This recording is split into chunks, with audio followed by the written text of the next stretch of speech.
हाँ जी बच्चों, कैसे हो। एक साल में नीट का एग्जाम 2 बार दे लिया। नीट हुआ, कैंसिल हो गया। उसके बाद रीनीट हुआ। दोनों एग्जाम के बीच में एक बेहद तनावपूर्ण संघर्षमय जीवन आपने जिया। एग्जाम का रिजल्ट भी आ चुका है। जो भी बच्चे इस रीनीट एग्जाम में सफल हुए हैं उन सबको बहुत बहुत बधाइयां। साथ ही साथ मैं पाक की तरफ से परमपिता परमेश्वर से प्रार्थना करता हूं कि जो भी आपकी रैंक आई उस रैंक पर आपको बेस्ट कॉलेज काउंसलिंग में मिले। अब बच्चों, एग्जाम हो गई, रिजल्ट भी आ चुका है। जो बच्चे सफल हो चुके हैं उन सबके सामने अगला प्रश्न होता है काउंसलिंग कि मेडिकल कॉलेज की काउंसलिंग कैसे की जाए। तो देखो बच्चों, काउंसलिंग के लिए तो भी इंफॉर्मेशन अवेलेबल ज्यादा आई नहीं है, क्योंकि जो काउंसलिंग होती है वो वेबसाइट अभी ओपन ही नहीं हुई। काउंसलिंग की जो टेंटेटिव डेट वगैरह है वो सारी अभी तक आई नहीं है। कौन सी कॉलेज ऐड हुई, कौन सी किस कॉलेज में सीट बढ़ी है, अभी तक ऐसी कोई भी इंफॉर्मेशन अवेलेबल नहीं है। तो वो बातें तो अपन बाद में करेंगे।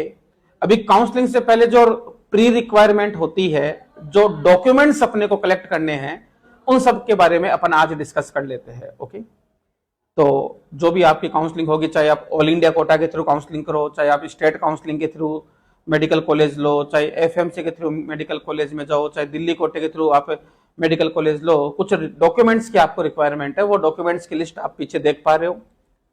हाँ जी बच्चों, सबसे पहले आप लोगों को नीट का एप्लीकेशन फॉर्म, नीट का एडमिट कार्ड और नीट का स्कोर कार्ड तीनों कलेक्ट रखने हैं। तीनों का जो भी आपने पीडीएफ लिया था तो उनका प्रिंट आउट ले लो। एप्लीकेशन फॉर्म, जब आपने फॉर्म भरा था वो फॉर्म, आपका एडमिट कार्ड और आपका स्कोर कार्ड, तीनों आपको अपने पास रखने हैं। ये जब आप कॉलेज में रिपोर्टिंग करने जाओगे तो ये डॉक्यूमेंट वहां जमा कराने होते हैं। इसके अलावा काउंसलिंग में आपको एक बाद में चॉइस फिलिंग लेटर, जो आप चॉइस भरोगे उसका भी प्रिंट आउट लेना पड़ता है। और एक होता है अलॉटमेंट लेटर, कॉलेज मिलने के बाद अलॉटमेंट लेटर जनरेट होता है, वो भी आपको रखना पड़ता है। लेकिन वो अभी आपके पास अवेलेबल नहीं है। वो जब काउंसलिंग स्टार्ट होगी तो आपको चॉइस फिलिंग लेटर और अलॉटमेंट लेटर भी कॉलेज में लेकर जाना पड़ेगा। इसके अलावा बच्चों, 10th 11th 12th तीनों क्लास की मार्कशीट चाहिए आपको।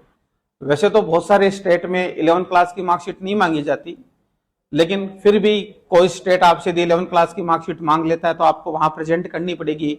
तो 10th 11th 12th तीनों की मार्कशीट चाहिए।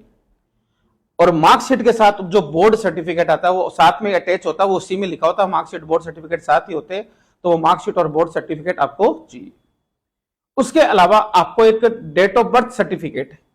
अब ये देखो, डेट ऑफ बर्थ सर्टिफिकेट का सीन ये है कि यदि आपने अलग से बनवा रखा है तो आप ले जाओ, और आपने यदि अलग से नहीं बनवा रखा है तो कोई इश्यू नहीं। जो आपकी 10th क्लास की मार्कशीट है वही आपका डेट ऑफ बर्थ सर्टिफिकेट की तरह बिहेव करेगी, क्योंकि इस 10th क्लास की मार्कशीट में आपकी डेट ऑफ बर्थ लिखी होती है, वही आपका डेट ऑफ बर्थ सर्टिफिकेट की तरह काम करेगा। ओके, आपको बच्चों एक आईडी प्रूफ भी लेना है, और आईडी प्रूफ में आपके पास कोई आधार कार्ड है, जनरली एक्सेप्ट आधार कार्ड ही लोग लेके जाते हैं। तो आधार आईडी प्रूफ आपको क्या लेके जाना है, आधार कार्ड। और भी कोई आईडी प्रूफ है जैसे पैन कार्ड हो गया, ड्राइविंग लाइसेंस हो गया, तो वो भी लेके जा सकते हो। लेकिन आधार कार्ड तो आपको लेके ही जाना पड़ेगा, क्योंकि आधार नंबर से आपकी काउंसलिंग आगे चलती है। ओके, एक बच्चों आपको कैटेगरी सर्टिफिकेट। अब जो बच्चा अनरिजर्व कैटेगरी से, उसको तो कोई कैटेगरी सर्टिफिकेट की जरूरत नहीं। बाकी ओबीसी हो, ईडब्ल्यूएस हो, SC ST हो, तो उन सबको अपना कैटेगरी सर्टिफिकेट भी ड्यूरिंग कॉलेज में जब आप प्रेजेंट करोगे, रिपोर्टिंग करोगे, तो वहां प्रेजेंट करना पड़ेगा। और इसमें एक चीज का और ध्यान रखना, ये आपको जो कैटेगरी सर्टिफिकेट है वो सेंट्रल और स्टेट दोनों फॉर्मेट में बनवाने हैं। इनका अलग अलग फॉर्मेट होता है, तो दोनों फॉर्मेट में आपके पास सर्टिफिकेट होना चाहिए, कैटेगरी का सर्टिफिकेट।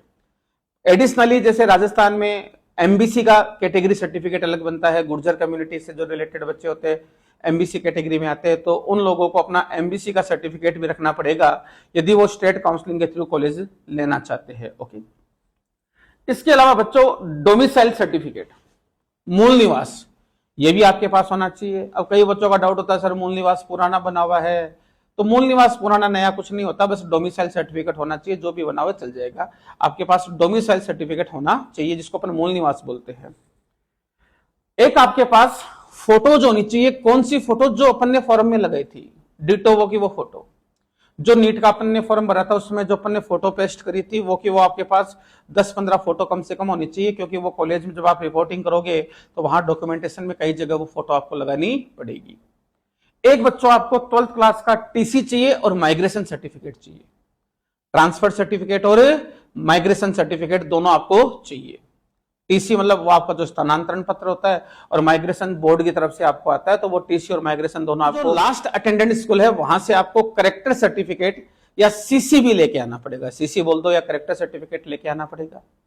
एक डाउट होता है बच्चों को कि हमने तो 12th क्लास के बाद में कुछ किसी कॉलेज में एडमिशन ले लिया था, कोई स्कॉलरशिप वगैरह मिलती थी, तो हम फिर क्या करें, हमें तो कॉलेज वाले पुरानी टीसी नहीं दे रहे, कॉलेज की टीसी दे रहे।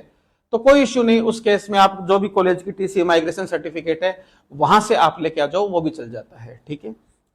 एक ये WDP WPP ये जो लिखा हुआ ward of defence personnel, ward of paramilitary personal, ये सारे सर्टिफिकेट सब बच्चों के लिए एप्लीकेबल नहीं है।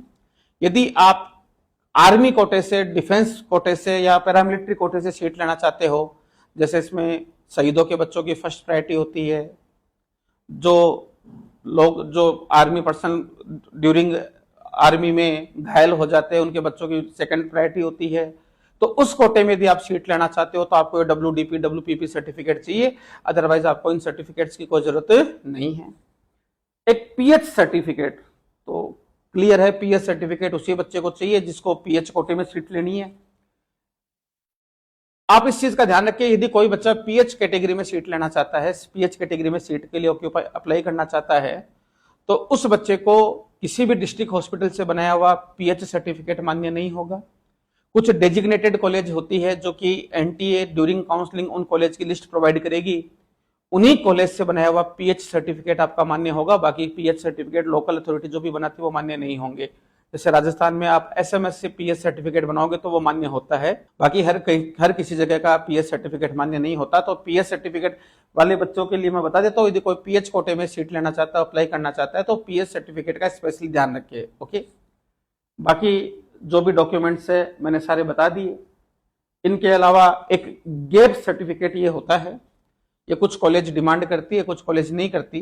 तो आप गैप सर्टिफिकेट की आपने 12th 2024 में पास करी, नीट 2026 में पास हो रही है, तो बीच में 1-2 साल का गैप लग गया, तो इस गैप में क्या किया, उसके लिए आप कोई गैप सर्टिफिकेट बनाना होता है, तो वो आप कोर्ट से, नोटरी से 50 रुपए के स्टाम्प पेपर पर गैप सर्टिफिकेट बनवा सकते हो। कुछ कॉलेज इसका डिमांड करती है, तो ये भी आपको लेके जाना पड़ेगा। ओके, अब ये तो डॉक्यूमेंट्स के लिए है। अभी आप सारे बच्चे इन डॉक्यूमेंट्स की व्यवस्था करो, प्रॉपर डॉक्यूमेंट्स अरेंज करके रखो, इनके 2-3 सेट जेरोक्स या फोटोकॉपी करा के भी रखो। बाकी अभी काउंसलिंग का कोई नोटिफिकेशन वगैरह नहीं आया है, कोई सीट मैट्रिक्स वगैरह कुछ नहीं आई है।